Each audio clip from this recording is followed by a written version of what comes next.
मिन बादी मौतिकुम, उसके बाद रब ने मूसा के कहने की वजह से उनको दोबारा जिंदा किया, लअल्लकुम तशकुरून, ताकि शुक्रगुजार हो जाओ। ईसा अलैहिस्सलाम कब्रों से मुर्दा जिंदा करते थे, किस लिए? मौजा दिखाने के लिए। वो खड़े होते थे, जिंदा हुए, कहा मेरा मौजा देख लिया, चलो वापस। बंदा कब्र में वापस। लेकिन मूसा अलैहिस्सलाम ने कहा नहीं, मौजा नहीं खाली दिखा रहा, लअल्लकुम तशकुरून, ये पुरानी नॉर्मल जिंदगी गुजारे। वो जिंदगी चाहिए कि जिस तरह पहले रहते थे उस तरह जाके वापस रहे, नॉर्मल हो। रब ने कहा मूसा तेरी वजह से मारे थे, तू कहता है तुझे जिंदा कर देते, सुम्मा बाअसनाहु, जिंदा कर दिए। और पता ये चला तुम ये कहते हो कि नबी के पास क्यों जाते हो, और नबी चाहे तो गई हुई जिंदगी वापस ला देता है, क्यों ना जाए? और यार कुछ समझ नहीं बात।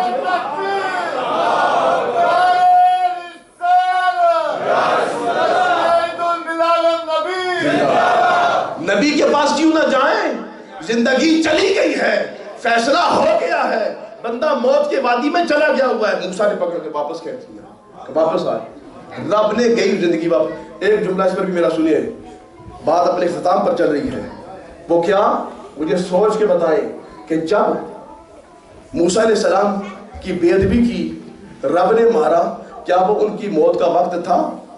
क्योंकि कुरान का फैसला है कि मौत ना एक लम्हा आगे होती है ना एक लम्हा पीछे होती है? मौत अपने वक्त पर आती है। तो बताएं किस वक्त उनको मारा गया, तो उनकी मौत का वक्त था?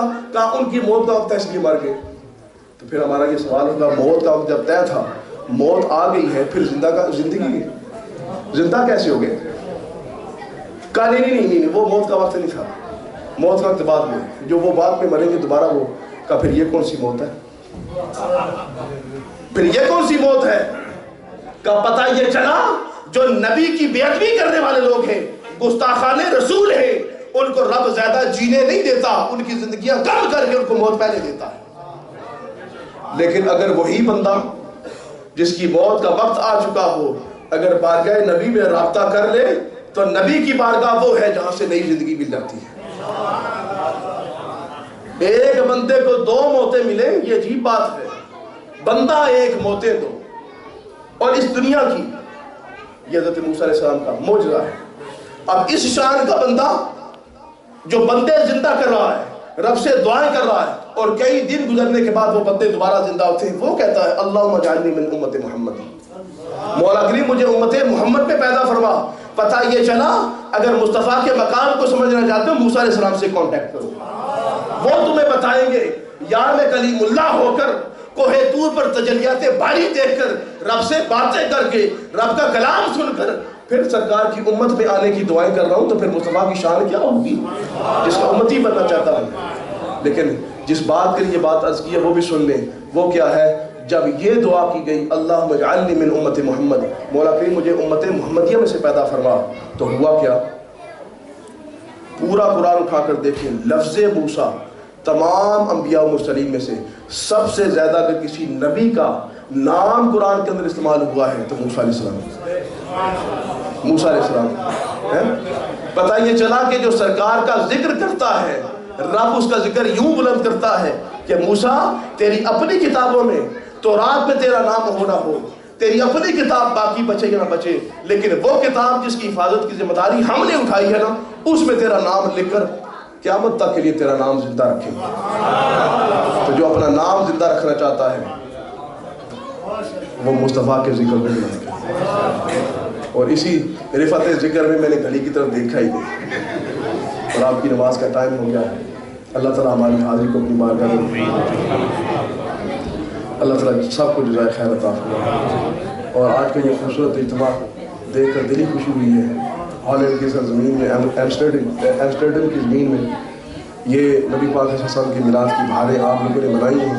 मैं एक दफ़ा फिर मस्जिद की सारी इंतज़ामिया को, और नाम नहीं मैं जानता, चेहरों से वाकिफ़ हूँ, इन सारे लोगों को जिन्होंने ये नबी पाक के मिलाद को सजाने में, बनाने में और वक्त खर्च किए, माल खर्च किए, आप लोगों ने नज़ारे पेश किए, मिलाद के सारे इंतज़ाम करने वालों को, और नबी पाक की बातें खुशी के साथ सुनने वाले जितने गुलामान मुस्तफ़ा बैठे, सबको मुबारकबाद पेश करता हूँ, और सब के लिए दुआ करता हूँ कि अल्लाह ताला सब के اپنی بارگاہ سے سرکار کی بارگاہ میں حاضری مقبول و منظور فرمائے، اور اس میلاد کا صدقہ اللہ تعالیٰ جتنے لوگ آئے ہوئے ہیں سب کے اللہ تعالیٰ حاجات کو پورا فرمائے، سب کی مصیبتیں تکلیفیں انشاءاللہ اللہ تعالیٰ پورا فرمائے۔ ایک اعلان سماعت فرما لیجیے، اس کے بعد پھر انشاءاللہ میں اجازت چاہوں گا۔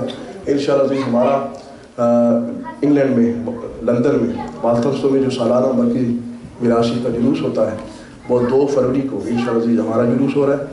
انشاءاللہ آپ کو دعوت ہے میری طرف سے، آپ سارے خواتین و حضرات، بزرگ، دوست، سب کے لیے آپ کو دعوت ہے۔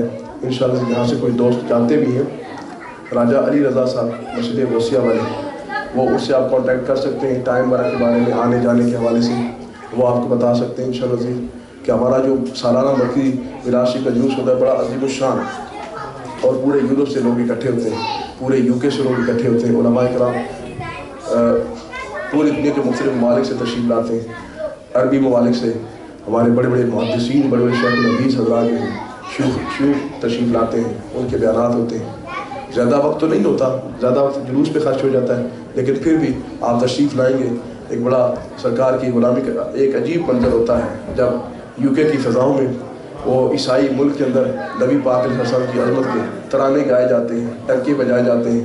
امید کروں گا کہ آپ حضرات جس کے پاس توفیق ہوئی، وقت ہوا، اس میں ضرور حاضر ہوں گے۔ 2 فروری والتھمسٹن لندن میں دن 12 بجے انشاءاللہ عزیز وہاں پر جلوس ہوگا۔ آپ ساتھیوں کو ہماری طرف سے سارے دعوت ہے۔ اللہ تعالیٰ سب کو جزائے خیر عطا فرمائے۔ وما علینا الا البلاغ المبین، وآخر دعوانا ان الحمد للہ رب العالمین، والصلاۃ والسلام علی سید المرسلین وعلی آلہ وصحبہ اجمعین۔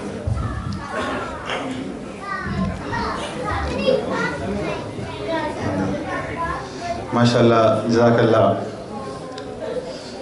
شاہ صاحب کے خطاب میں اصل میں آپ کا خطاب سنا تو تھکاوٹ اصل میں دور ہو گئی ہے۔ وہ جو شروع میں ساری باتیں سنتے رہے نعت رسول مقبول صلی اللہ علیہ وسلم سنتے رہے، لیکن اب وہ علمی باتیں سنی ہیں۔ آپ اتنے مختصر وقت میں آپ سے پوچھتا ہوں کہ آپ نے کبھی اتنے علمی پوائنٹ کبھی سنے ہیں؟ آپ خود بتائیں، کیا کبھی سنے ہیں؟ بول کے بتائیں، کیا کبھی سنے ہیں؟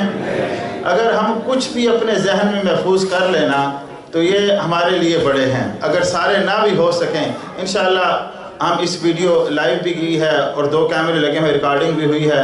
ہم جلدی سے جلدی اس ویڈیو کو انشاءاللہ انٹرنیٹ پہ بھی ڈالیں گے، مسجد الکرم کی ویب سائٹ پہ آپ دیکھیں گے تو اس کو آپ بار بار سنیں۔ ہمارے ساتھی اکثر پوچھتے ہیں، حاجی مجید سلیمان صاحب بھی آج کہہ رہے تھے کہ اکثر لوگ اعتراض کرتے ہیں میلاد النبی صلی اللہ علیہ وسلم پر کہ آپ کیوں مناتے ہیں؟ اب اتنے پوائنٹ ہیں، اگر کوئی اہل ایمان ہو اس میں سے اگر ایک پر بھی غور کرے تو اسے جواب مل جائے گا کہ ہم میلاد کیوں مناتے ہیں۔ تو آج الحمدللہ ہماری اس مجلس میں اللہ تعالیٰ کا بڑا کرم ہے، اللہ کا بڑا شکر ہے، اللہ تعالیٰ کا لاکھ لاکھ شکر ہے کہ اللہ تعالیٰ نے ہمیں یہ توفیق بخشی کہ ہم نے مسجد الکرم میں اتنا بڑا اہتمام کیا۔ آپ دیکھیں کہ ماشاءاللہ روشنی ہر طرف پھیلی ہوئی ہیں۔ الحمدللہ ہمارے ساتھیوں نے پچھلے تقریباً 3 مہینوں سے وہ اس سلسلے میں کوشش کر رہے ہیں اور الحمدللہ ہر لحاظ سے وہ محنت کر رہے ہیں۔ تو اس سلسلے میں آپ سے میں گزارش کروں گا کہ آپ بھی ہمارے ساتھ بھرپور تعاون کریں۔ مسجد کے معاملات کے لیے اخراجات کافی ہوتے ہیں تو ہمارے ساتھی آپ کے پاس آ رہے ہیں چندے کے سلسلے میں، تو آپ مسجد میں بھرپور طریقے سے مسجد کو چندہ دیں، کھل کے چندہ دیں۔ یہ اللہ